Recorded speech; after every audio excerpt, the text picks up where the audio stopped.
hari ini. Semoga selalu sehat dan senantiasa semangat dalam menjalankan aktivitas selama pandemi COVID-19.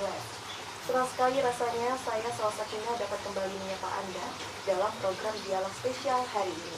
Pemirsa, komisi merupakan alat kelengkapan DPRD yang bersifat tetap. Bersama DPRD, komisi ikut memperhatikan upaya peningkatan kesejahteraan masyarakat dan menindaklanjuti aspirasi masyarakat. Dan tentu saja pada Dialog Spesial hari ini kita akan berbincang langsung bersama anggota Komisi 1 DPRD Kabupaten Lampung Tengah, Pak Agus Triyono. Assalamualaikum Bapak. Waalaikumsalam warahmatullahi wabarakatuh. Bagaimana Pak Agus? Alhamdulillah. Alhamdulillah sehat, yang pasti selalu bahagia. Selalu bahagia Pak, meskipun di masa pandemi ini Benar, kita tetap harus semangat ya benar, Pak. benar. Oke, baik Pak. Ketika kita berbicara mengenai peningkatan kesejahteraan masyarakat, untuk menuju ke arah sana tentu perlu koordinasi dan hubungan yang baik nih, Benar. Pak, antara pemerintah dan masyarakat. Benar. Dan dalam meramu hubungan dan koordinasi yang baik tersebut tentu membutuhkan sisi leadership yang baik. Saya ingin bertanya langsung mengenai dari Pak Agus, bagaimana arti dari kepemimpinan dari sudut pandang Bapak sendiri? Ya, terima kasih Mbak Sasa. Sebelumnya saya ucapkan Assalamualaikum warahmatullahi. Selamat siang semua pemirsa. Izin saya lepas masker Mbak. Baik.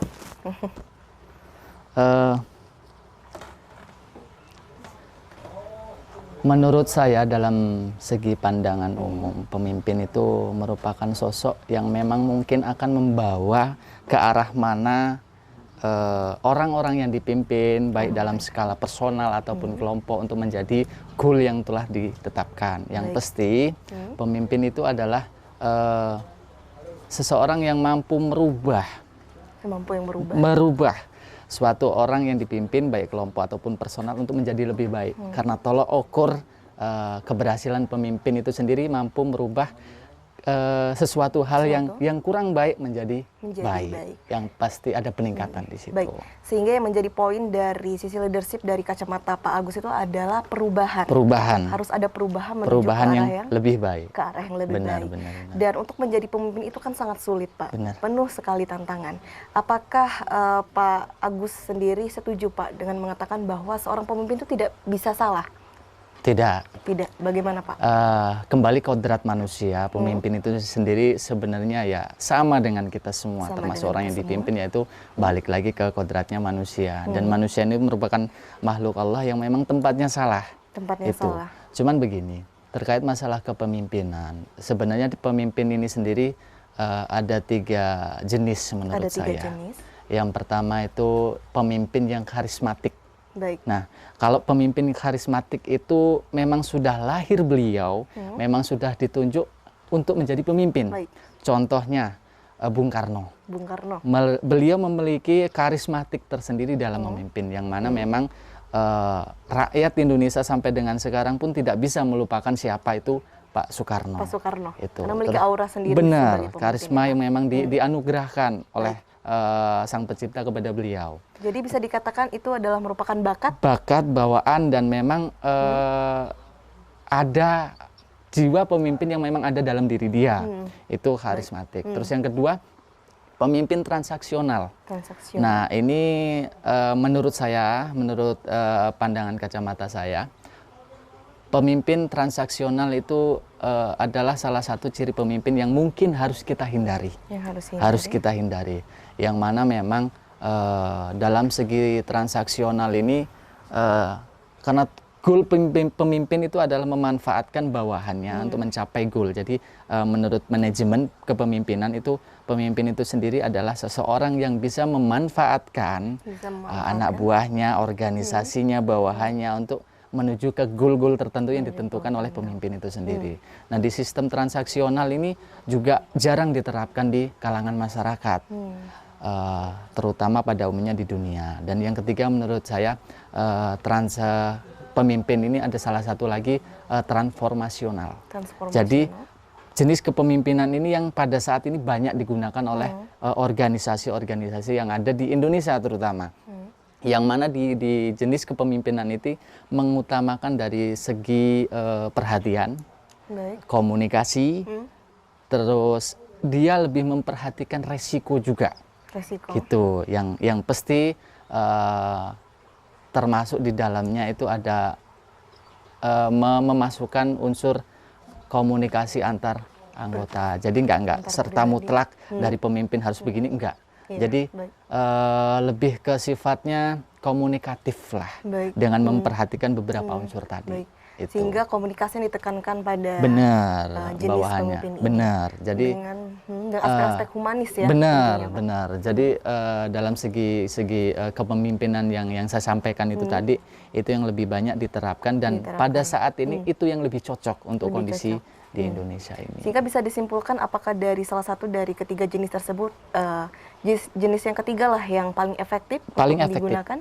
Benar. Itu paling efektif karena memang pada dasarnya kita ini berdasarkan asas musyawarah mufakat Asas untuk musyawarah. menciptakan suatu kesimpulan. Walaupun toh di situ ada pemimpin, kalau kita didasarkan dengan hal itu, insya Allah kesimpulan strategi yang akan diambil untuk menciptakan goal itu tadi tidak akan menimbulkan konflik di intern itu tadi. Namun apakah jenis-jenis atau gaya kepemimpinan itu tergantung berdasarkan sifatnya situasional, Pak? Benar. Situasional. Terkait masalah kebijakan, saya ngarahnya ke kebijakan, Mbak Salsa. Jadi terkait kebijakan yang harus diambil oleh suatu pemimpin, suatu leader itu tadi, itu memang harus beraspek dalam kondisi saat ini. Iya, karena apa? Leader, pemimpin tidak bisa memaksakan suatu goal tujuan terhadap orang yang dipimpinnya, baik itu kelompok ataupun organisasi, dengan tidak memperhatikan aspek-aspek kondisi saat ini. Kondisi saat itu Iya, mau tidak mau suatu organisasi ataupun dia yang bersifat ada leader di situ, dia harus memperhatikan kondisi saat ini, baik dari segi organisasi yang dipimpin, personal yang dipimpin, ataupun goalnya itu seperti apa. Itu harus memperhatikan kondisi saat ini. Berarti harus fleksibel ya, Pak? Benar. Tidak bisa kaku untuk tidak saat kaku. Benar. Kemudian dari Pak Agus sendiri mengidentifikasi diri ini sebagai jenis kepemimpinan yang apa nih, Pak? Untuk saya pribadi seperti ini, Mbak, orangnya. Mau tidak mau yang namanya manusia itu sudah ditakdirkan menjadi pemimpin, terutama kami untuk kaum jenis kelamin laki-laki. Jadi untuk kaum kami memang sudah ditakdirkan menjadi seorang pemimpin, minimal pemimpin di dalam rumah tangga. Baik, benar Gitu. sekali. Nah, di dalam pemimpin itu sendiri ilmu yang paling efektif di situ adalah pengalaman-pengalaman sebelumnya. Baik dari pengalaman pribadi ataupun orang lain. Baik. Nah, saya sendiri lebih mengutamakan masukan-masukan dari siapapun. Baik. Dari siapapun, karena di dalam memimpin goal yang kita tentukan itu memang mungkin kepentingan kita sebagai pemimpin. Cuman di dalam goal itu harus memperhatikan unsur-unsur yang mungkin akan berdampak di situ, terutama masyarakat. Kalau saya pribadi selama ini saya lebih mengutamakan masukan-masukan sebagai bahan pertimbangan saya memimpin harus seperti apa. Oke, Gitu. berarti sifatnya terbuka, tidak tertutup ya, Pak? Tidak Jenis tertutup. dari Pak Agus sendiri. Iya. Baik, Pak Agus, menarik sekali kita berbincang mengenai topik kepemimpinan ya. Namun kita lanjutkan kembali nanti ke segmen selanjutnya. Dan untuk pemirsa, jangan kemana-mana karena kita akan masih berdialog bersama anggota Komisi 1 DPRD Kabupaten Lampung Tengah setelah jeda pariwara berikut ini.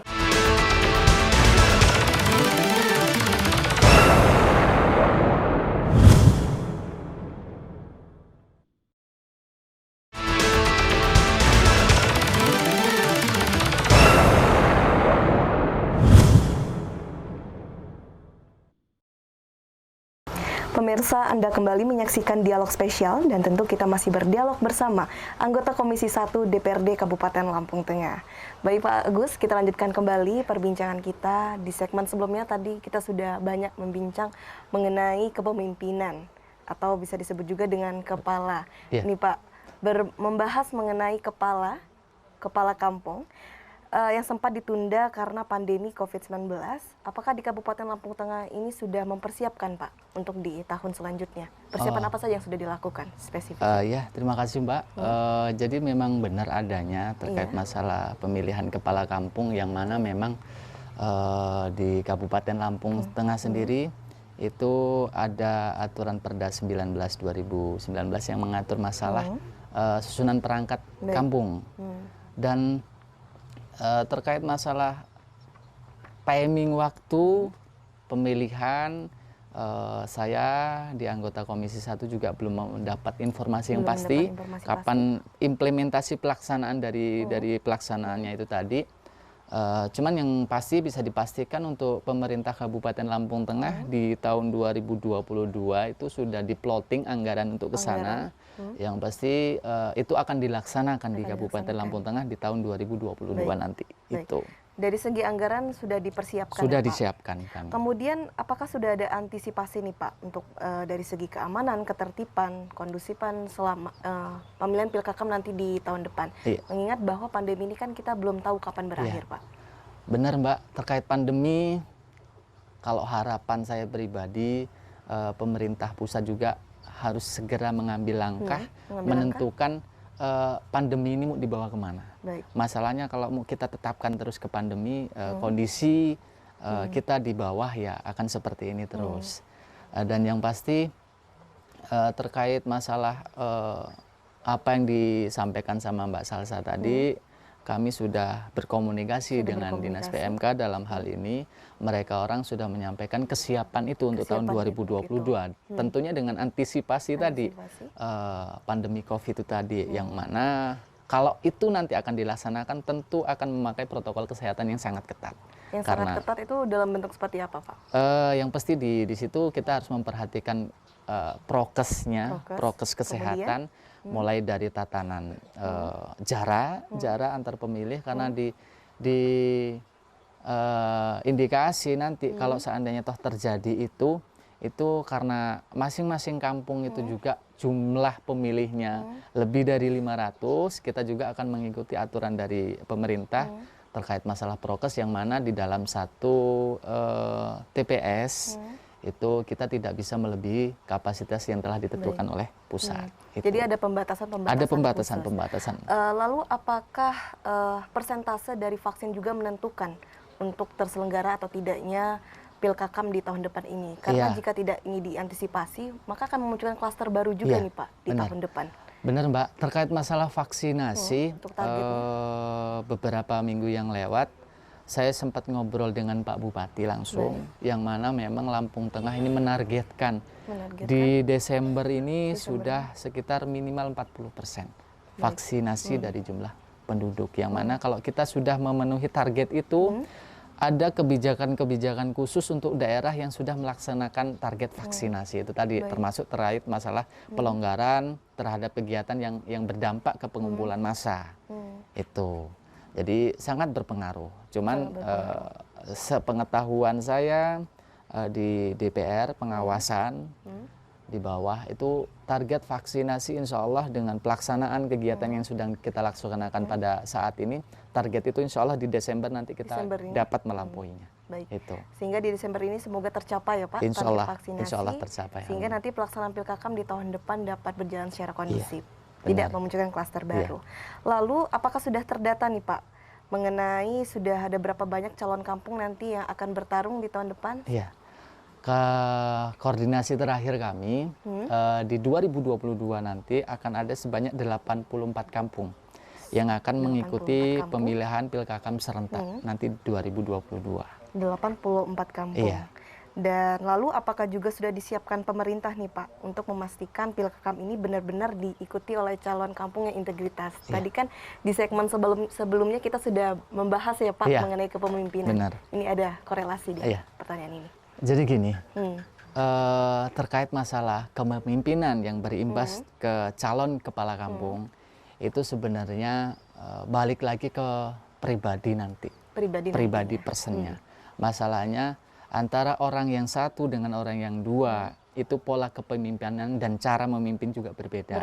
Cuman kalau toh itu nanti terjadi, kemungkinan yang mungkin akan berdampak negatif terhadap nanti kampung yang akan dipimpin, kami di DPRD akan langsung melaksanakan tugas kami, salah satu pengawasan.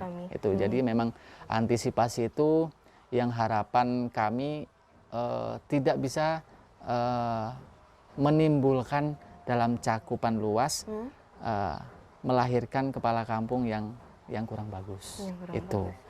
Yang pasti sebelum pelaksanaan itu kami berharap juga kemarin dengan Dinas PMK untuk diadakan semacam edukasi. Semacam edukasi terhadap calon-calon nanti yang akan berjuang untuk mencalonkan diri di pemilihan kepala kampung nanti. Itu. Kemudian dari usulan dari Komisi 1 DPRD apakah sudah dikomunikasikan? Apakah ada usulan? Kalau saran? dari kami Untuk mungkin Pilkakam itu sendiri hanya sebatas perhatian lah.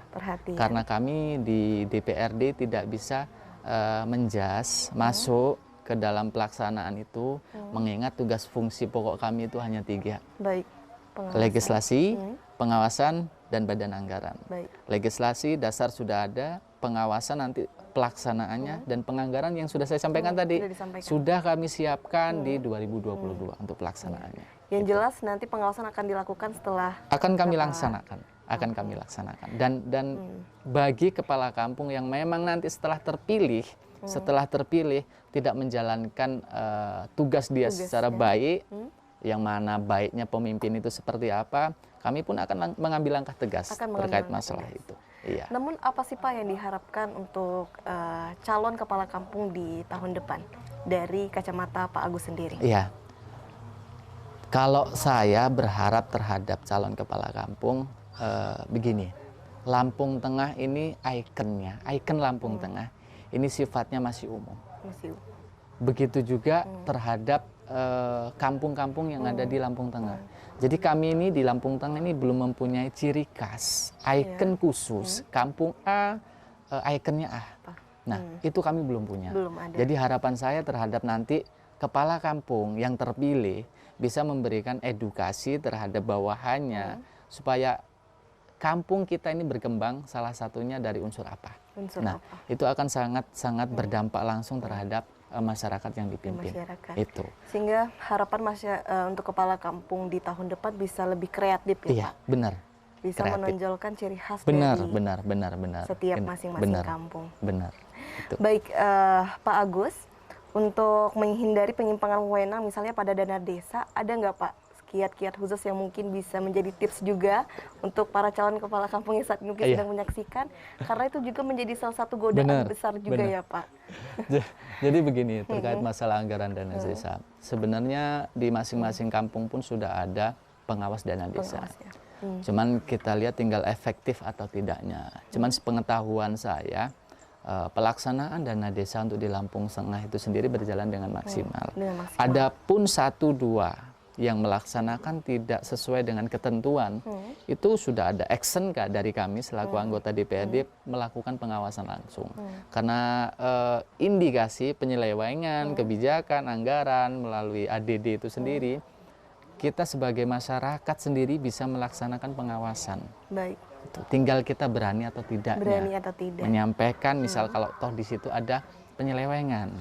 Itu. Baik. Terkait masalah. Sehingga poinnya jangan melakukan penyelewengan karena pengawasan dilakukan secara ketat ya Pak. Benar. Baik Pak Agus, nanti kita lanjutkan kembali perbincangan kita, dan untuk pemirsa jangan kemana-mana karena kita akan masih berdialog bersama anggota Komisi 1 DPRD Lampung Tengah setelah jeda pariwara berikut ini.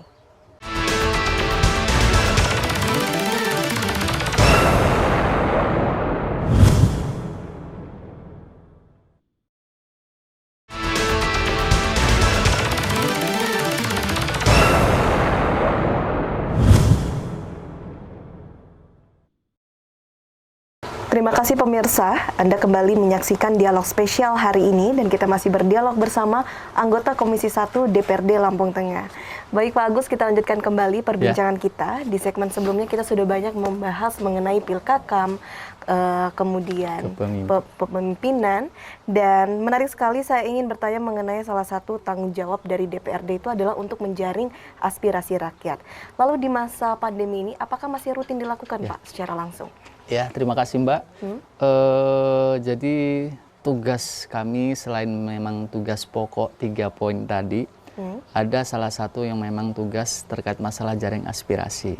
Yang mana jaring aspirasi itu yang wajib kami laksanakan itu terkait masalah reses, yang mana kami dituntut ke bawah untuk intinya controlling kami di bawah apakah tingkat pembangunan yang dilaksanakan oleh pemerintah daerah berjalan. Baik. Apakah ada konflik-konflik di bawah yang pokok poinnya kami bisa membantu paling nggak mencarikan solusi terhadap poin-poin itu. Solusi terhadap poin-poin Terkait tersebut. masalah jaring aspirasi sendiri, saya di Dapil 2 khususnya itu memang saya sampaikan di sini, saya atas nama anggota komisi dan teman-teman meminta maaf Baik. kepada masyarakat Lampung Tengah khususnya apabila memang aspirasi-aspirasi dari masyarakat tidak bisa kami penuhi semuanya. Baik. Karena memang kita ketahui semua akibat dari pandemi COVID Pandemi ini. ada dana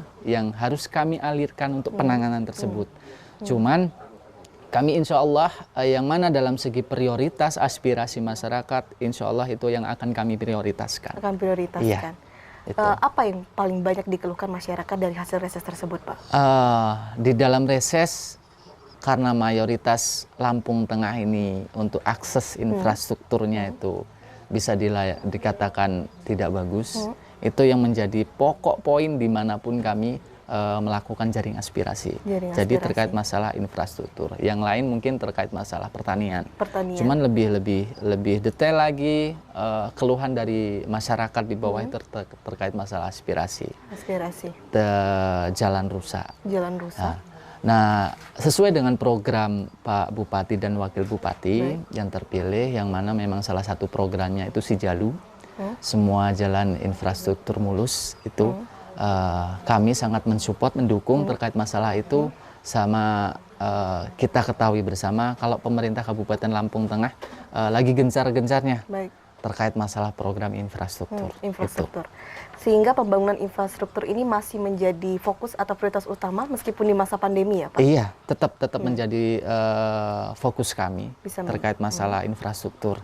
Cuman tanpa mengabaikan aspirasi yang lainnya. Iya. Kemudian bagaimana Pak dengan untuk daerah-daerah tertinggalnya dalam menjaring aspirasi? Khususnya di daerah bagian saya di Dapil itu Dapil 2 itu merupakan daerah pinggir sebelah sisi timur dari Kabupaten Lampung Tengah, yang mana di sana mayoritas petani, ada juga nelayan. Walaupun toh Lampung Tengah tidak mempunyai laut, itu cuman mayoritas di sisi timur itu ada nelayan yang memang aspirasi itu tidak bisa kami laksanakan secara rises. Iya, itu saya laksanakan secara mandiri. Rutin setiap bulan sekali terkait masalah apa yang jadi kendala di bawah.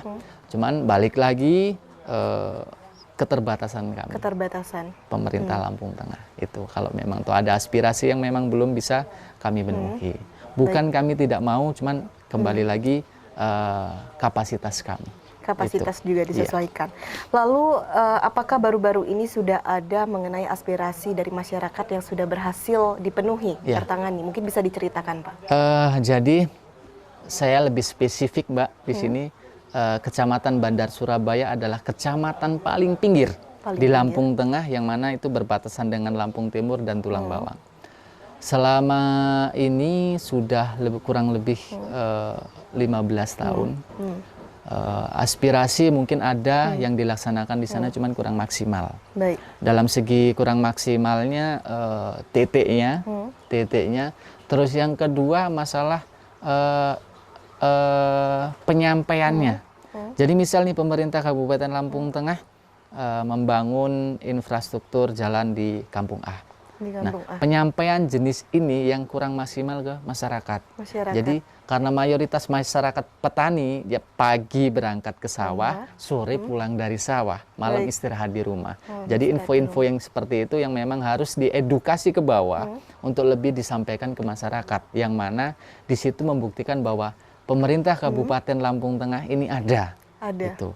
Nah, sampai dengan saat ini 2 tahun lebih saya menjabat, alhamdulillah sudah ada beberapa aspirasi terkait masalah problem infrastruktur sendiri untuk Kecamatan Bandar Surabaya melalui jalan kampung, irigasi, sumur bor, yang pasti hal kecil yang memang langsung dirasakan oleh masyarakat. Baik. Itu terkait masalah bantuan hibah dari pemerintah kabupaten terhadap bangunan-bangunan tempat ibadah. Baik, Itu. luar biasa sekali Pak. Semoga memang benar terus semangat ya Pak untuk menjaring aspirasi dan memperjuangkan Insya Allah, insya Allah, masyarakat insya Lampung Allah, Tengah. insya Allah. Baik, tidak terasa kita sudah berada di penghujung acara Pak Agus.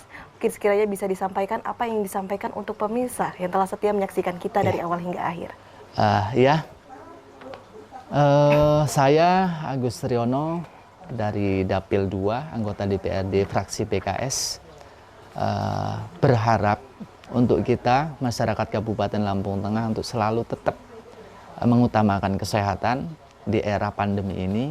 Dan yang pasti yang saya sampaikan, karena di 2022 kita akan bertemu dengan sistem daerah, yaitu pemilihan kepala kampung langsung.